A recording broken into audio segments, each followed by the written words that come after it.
En nuestra sección La Vía Sostenible con Vía Ágora, os contamos la transformación de la vivienda del futuro enfocada en una construcción sostenible como pilar principal.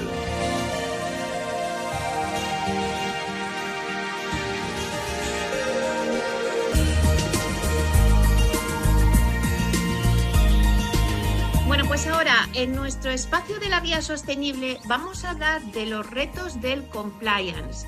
Y es que tenemos que hablar de cumplimiento normativo. ¿Y con quién mejor que con Ignacio Hervás, que es el responsable de cumplimiento normativo en Vía Ágora? Vamos a darle la bienvenida. Buenos días, Ignacio. Buenos días, Meli. ¿Qué tal estáis? Un placer estar con vosotros una mañana más. Bueno, pues para nosotros también es un placer. Y cuéntanos un poquito para situar a nuestros oyentes qué aborda el cumplimiento normativo en una empresa promotora y por qué es tan importante. Bueno, pues vamos a situar entonces a los oyentes, eso es. Vamos a ver, el compliance en una empresa promotora, aunque ojo, Meli, también en otro tipo de empresas, es un departamento clave, ¿vale? Es un departamento muy importante. Eso tiene que quedar bastante claro. ¿Qué es lo que buscamos con el compliance? Pues buscamos conformidad. Conformidad con estándares, conformidad con leyes, conformidad con procedimientos que nos pueden afectar en el desarrollo de nuestra actividad profesional. Fíjate, Meli, a grosso modo, podemos estar hablando de cumplir con la normativa urbanística, cumplir con la normativa medioambiental, con la de prevención de riesgos laborales, con la normativa de contratación, de prevención de delitos. Como ves, muchas normativas que tenemos que tener controladas y que tenemos que cumplir y hacer cumplir. Y bueno, ¿por qué es tan importante? Pues básicamente porque si tenemos un buen compliance desarrollado, esto nos va a permitir reducir sanciones, reducir multas, reducir riesgos, que se nos paralicen obras, es decir, proteger a los administradores, proteger a la propia dirección de la empresa y nos va a permitir anticipar problemas. Pero no solo eso, si me lo permites, te dejo dos razones más que importantes para mí. Nos va a permitir mejorar la reputación del negocio y nos va a permitir aumentar la confianza de terceros, que esto es clave.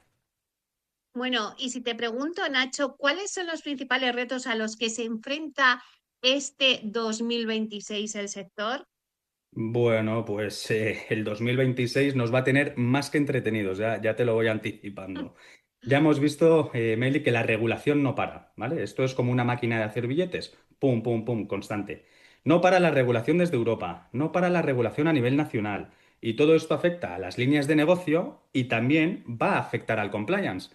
¿Por qué nos va a afectar? Porque cada vez tenemos más exigencias que cumplir y hacer cumplir. Y al final, estos cambios regulatorios vamos a tener que ponderar, buscar el equilibrio entre la probabilidad y el impacto de no adaptarnos, por ejemplo, a todos esos cambios regulatorios, ¿no?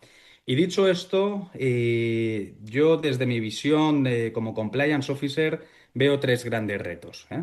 El reto, el principal, es el de los programas de compliance y la responsabilidad penal de la persona jurídica, por el impacto que tiene. El segundo reto que veo es el de la prevención de blanqueo de capitales. Y el tercer reto, que hay un boom ahora, Meli, que tú seguramente vosotros mismos también estáis empezando a trabajar con ello, es el boom de la protección de datos y el de la inteligencia artificial. Estos tres grandes retos son los que seguro nos van a tener más que entretenidos en este 2026. Y si prestamos atención a cada uno de los retos que has mencionado, ¿qué impacto tienen esos programas de compliance en la responsabilidad penal de la persona jurídica y por qué lo consideras un reto? Sí, bueno, pues vamos a tratar de explicarlo. Vamos a ver. Cabe decir, Meli, principalmente que los programas de cumplimiento son voluntarios, ¿vale? Los puedes implementar o no implementar, pero está claro que si tú como empresa lo desarrollas o lo implementas, eso va a suponer un valor añadido, te va a aportar valor, ¿vale? ¿Por qué decimos que es un reto? Porque, bueno, ya hemos comentado en algunas entrevistas anteriores que las personas jurídicas pueden ser penalmente responsables por los delitos cometidos por los empleados directivos cuando hay un beneficio directo e indirecto para la propia persona jurídica. ¿Dónde está el reto? En que el riesgo cero no existe, ¿vale? Partimos, Meli, de que el riesgo cero no existe. Pero el reto es intentar tender a ese riesgo cero. Es que la persona jurídica no tenga riesgos penales, reducir o mitigar estos riesgos penales. Y para ello tenemos que desarrollar controles, procedimientos, nuevas medidas, que supone un gran reto desde el punto de vista de compliance y supone un gran reto desde el punto de vista de empresa. Por ello, y me atrevo a decir que cada vez hay más jurisprudencia, nos van a marcar los pasos para intentar mitigar esos riesgos. Claro, y con relación a la prevención del blanqueo de capitales, Nacho, ¿qué importancia le dais desde Vía Ágora a este reto? Bueno, pues este reto es muy importante, Meli. ¿Por qué? Porque la actividad inmobiliaria, el sector inmobiliario, no se puede desligar de la prevención del blanqueo de capitales, ¿vale? Tienen que ir de la mano. ¿Y por qué van de la mano? Porque la propia Ley 10/2010 de prevención del blanqueo de capitales ya nos dice que por la actividad que nosotros desarrollamos dentro del sector inmobiliario, somos sujetos obligados.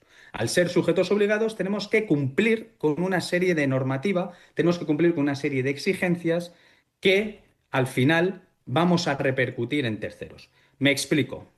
Vamos a ver, cuando nosotros hablamos de una operación inmobiliaria, tenemos que tener en cuenta la cantidad de actores que intervienen, Meli. Intervienen el comprador, el vendedor, entidades financieras, tasadoras, notarías. ¿Qué supone eso? Supone una gran cantidad de flujo de dinero. O sea, hay un flujo de dinero constante en una operación inmobiliaria.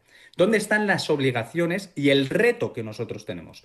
En el reto de mantener nuestros controles que nos permitan identificar a todos los intervinientes de la operación, al titular real de la operación, la actividad económica, el origen de los fondos. ¿Y dónde está el mayor hándicap que tenemos nosotros aquí? En los cambios regulatorios.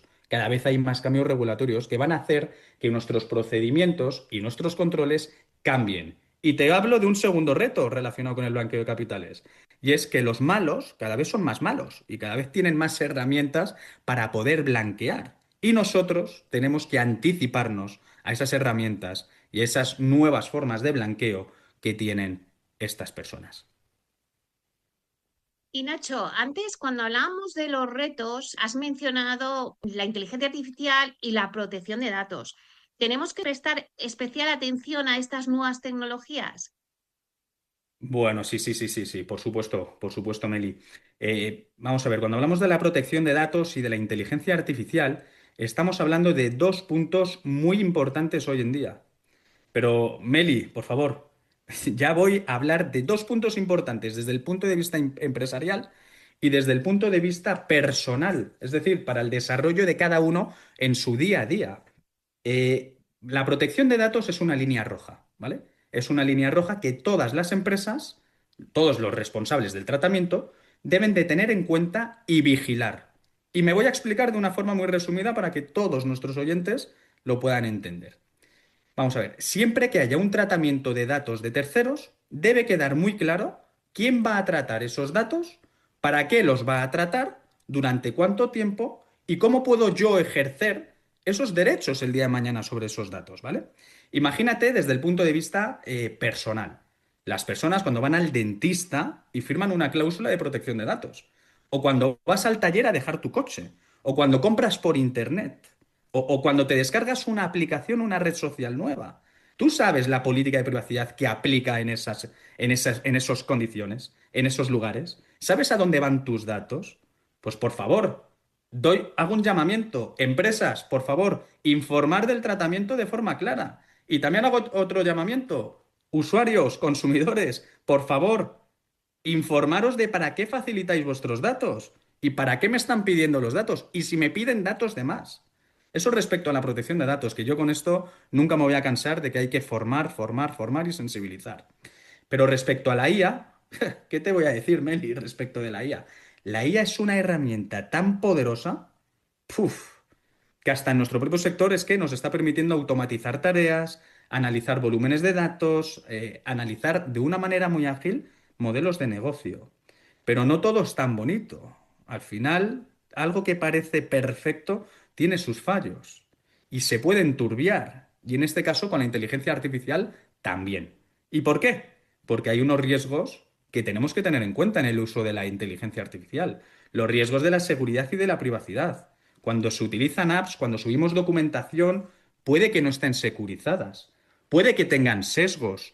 ¿Cuántas veces hemos pillado a lo mejor alguna de estas inteligencias artificiales que nos dan datos erróneos? Están aprendiendo. Nosotros tenemos que enseñarles. Por lo tanto, tenemos que tener en cuenta que la inteligencia artificial sí, pero con cabeza, con mesura y teniendo en cuenta los riesgos existentes. Y ahora que hablamos de inteligencia artificial, ¿de qué manera está cambiando la inteligencia artificial los procedimientos en materia de compliance? Bueno, en materia de compliance también nos está ayudando muchísimo, ¿eh? Las cosas como son. Vamos a ver, nos está ayudando porque imagínate, si tenemos que leernos una normativa de 300 hojas, 400 hojas, pues nos permite extraer bullets, ¿no? Nos permite ver los puntos más importantes de esa normativa y cómo nos puede impactar, ¿no? De una manera directa. Te puede también hacer análisis de sentencias, buscar jurisprudencia, pero ojo, lo que he comentado antes, Meli. Siempre con cabeza y sabiendo que puede tener sesgos, puede tener fallos. O sea, al final están en vías de desarrollo, ¿vale? Lo ideal es que desde compliance en las organizaciones se desarrolle una política de gobernanza de la inteligencia artificial. Y todas las empresas que utilicen inteligencia artificial deberían de tener esto. ¿Por qué? Porque al final todos los departamentos, incluido el mío, el de compliance, debe de saber qué apps son seguras, qué apps no lo son, qué se puede subir, qué no se puede subir. Imagínate que subimos un borrador de un contrato con un tercero, porque quiero que me ayude a agilizar esa documentación, esas cláusulas. Ojo, si yo lo subo a una app que no está securizada, pierdo el control de esos datos. ¿Dónde está ese contrato? Puede haber incluso un delito de revelación de secretos, que esto en UK está pasando ya. Por lo tanto, Meli, la inteligencia artificial sí, pero con mesura y con cabeza. Y como ves, el 2026 viene cargado de muchos retos que esto da para hacer muchos programas, para que enseñarles poco a poco a nuestros oyentes qué se puede hacer, qué no se puede hacer y qué retos principales puede afectar desde un punto de vista empresarial en el sector inmobiliario. Pues Nacho, encantados desde luego de que nos sigas explicando también todo el tema del cumplimiento normativo en una promotora. Muchísimas gracias, Ignacio Herbás, responsable de cumplimiento normativo de Vía Ágora. Un placer. El placer siempre es mío y os deseo una buena mañana. Muchas gracias. Hasta pronto.